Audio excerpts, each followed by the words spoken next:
Okay, my RetroArms version 2 gearbox turned up. It came in a big giant bubble wrap bag thing. I'm not quite sure the packaging was quite adequate because this box got squashed, but everything seems to be alright. Anyway, I thought I'd give everyone a quick overview and my first impressions of this gearbox. Although you probably have no idea who I am, but there we go. Anyway, in the box you get the rather nice machine gearbox, a quick change spring guide. This piece, if it will focus, is solid steel with a machined aluminium head, and it's got bearing. So, no, it's pretty strong. It should probably last you your entire lifetime with any luck. Obviously, you get a pack of all the necessary screws. I believe it also includes the screws for the cut-off lever and your switch, which is quite nice. Anyway, the gearbox itself, I think I bought it when they were in a mad rush, because I think the demand for these is quite high, considering their cost point. I think these are the cheapest CNC gearboxes that I've been able to find for their quality, as it were. I know some people don't rate these gearboxes that highly, but for the money, I really can't complain. It cost me about 70 quid, I think, something like that. It's not bad considering the closest competitor to this, I've seen their gearboxes sell for about £230. So I'm not moaning. Anyway, in this half of the gearbox we have, I don't know if you can see clearly,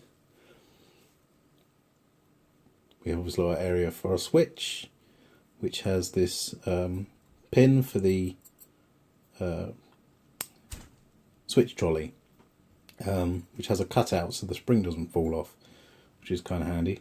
The same goes for the front post for the tappet plate. That also has a cutout so the spring doesn't fall off. We've got extra space for the wiring going on. The wiring goes underneath. Well, hang on, let's have a look. If it will focus, the wiring sits underneath this piece on the back, so it doesn't get crushed. Oh, I don't think it's. There you go. So it doesn't get crushed by the motor. It's kind of cool. It's a 8mm gearbox. I've got bearings on the way.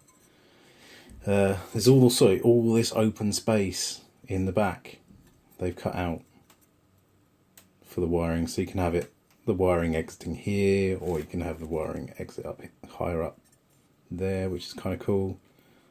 You can also use that window to view the well, actually it's already got several holes, I believe. There we go, on here, this side of the box. This front piece is cut out so you can view the pinion to spur gear meshing, which is kind of nice. What else we got? Oh yeah, on the front, and something I noticed in this version, they've got the front posts for the cylinder head. I don't know if you can see it. They've machined them so they're a lot smaller. I think that's so you can fit more different types of different manufacturers' cylinder heads, so it doesn't limit you. We have to go drill out the hole in the cylinder head, which is always really annoying.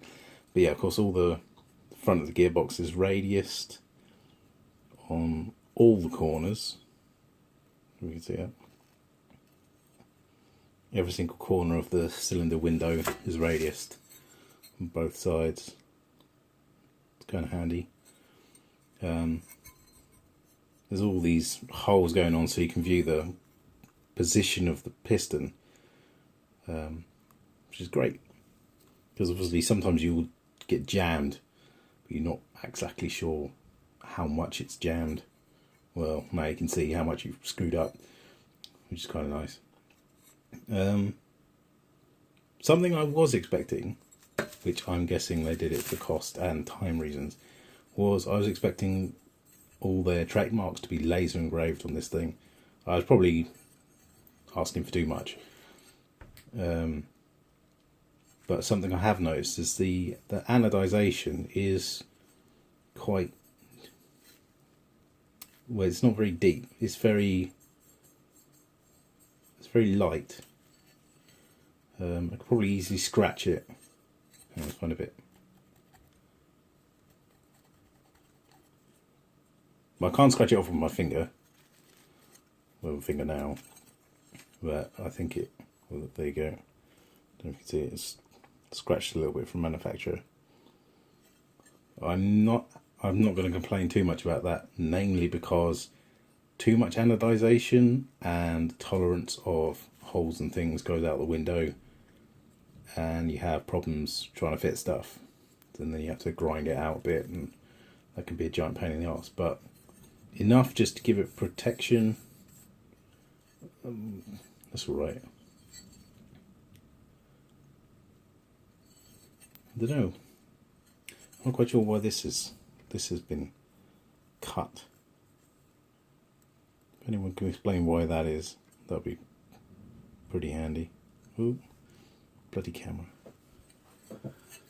Anyway, I also noticed there's little alignment studs they've placed. If I can get this to focus. Okay. Yeah, there's a little alignment stud here, and one up the front. Oh, one down here it seems.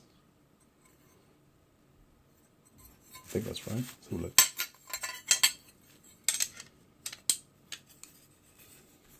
No. Not quite sure what that's for. It might actually be for one of their triggers. To adjust their triggers. If anyone knows what that stud is for, near the back of the trigger, please let me know. That would be really cool. But I'm going to take a guess, is that so you could adjust the travel on the trigger. That's my guess.